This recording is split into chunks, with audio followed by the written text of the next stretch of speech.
Hi, everybody. It's Mr. Fetch. Today is Friday, the last school day of February. We're going to finish chapter 7 in the book and then take a quiz today. So let's get to it.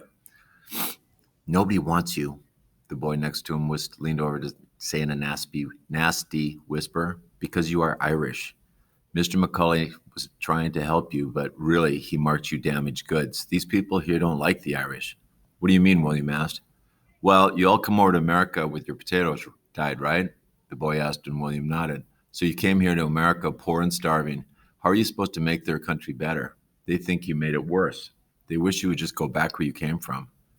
How do you know this? William challenged. My father used to talk about it all the time. Irishman stole his job as a canal builder. My father hates the Irish, and so do I.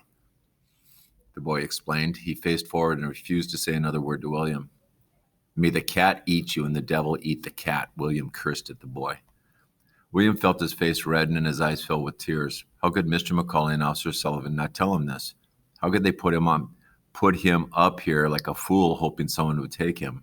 After what felt like hours, William was the only one left on stage, and there was no one left in the auditorium looking for children. At some point, he just sat down while Mr. Macaulay finished paperwork with all of the adopting couples. Finally, he was finished and walked over to William. He sat down next to him on the stage with a heavy sigh. My da always said, a good run is better than a bad stand, William said bravely to the older man. Kids, that's a family motto. And when you get to that slide, that's what a good example would be right there.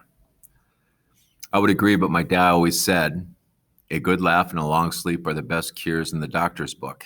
There's another family motto.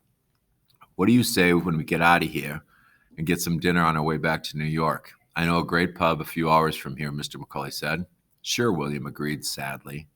Together they left the opera house and walked down the street to the train station. They boarded and ate bologna sandwiches on their laps to hold them over until dinner, said very little. It was almost nightfall when they pulled into Norfolk Station. William sleepily followed Mr. Macaulay as they walked through the town. It was quite a walk. As they neared the end of one street, William could hear lively music coming from one of the buildings. As they walked into this building, his spirits immediately lifted. It was as if he had stepped across the ocean and back into Ireland. Happy faces and clothing he recognized surrounded him on all sides. Rowdy music and Gaelic dialect flooded into his ears, and deliciously familiar smells of potatoes and bread greeted him welcomely. Mr. Macaulay smiled broadly as he showed William to a booth seat. He chatted fondly with a serving girl who brought them bread and something to drink. Cheers, she said, after promising their dinner would be out shortly. What is this place? William asked. We are in Norfolk, Massachusetts, and this is Brandon's pub.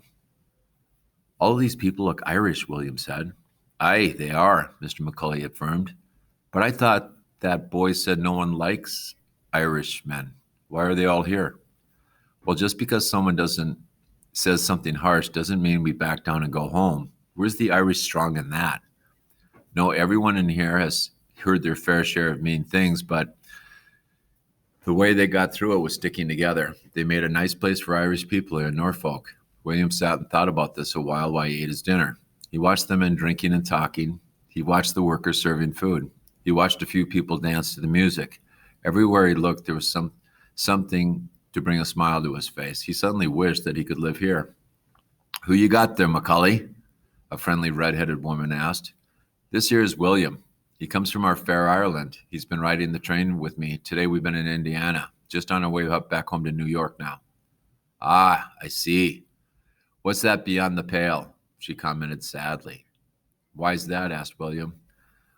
Well, I'm needing a good dish boy, that's what. My Robbie's just gone off fighting in that Civil War, and I don't have enough help in this place. See over there? That's Dana. She's a fine dishwasher, but no good at dish collecting. And that over there is my husband, Brandon. The only thing he's good for is pouring drinks. My other son, Cullen, is always playing the bagpipes in the band, and I'm busy cooking. Plus, I have an empty bed to fill, too.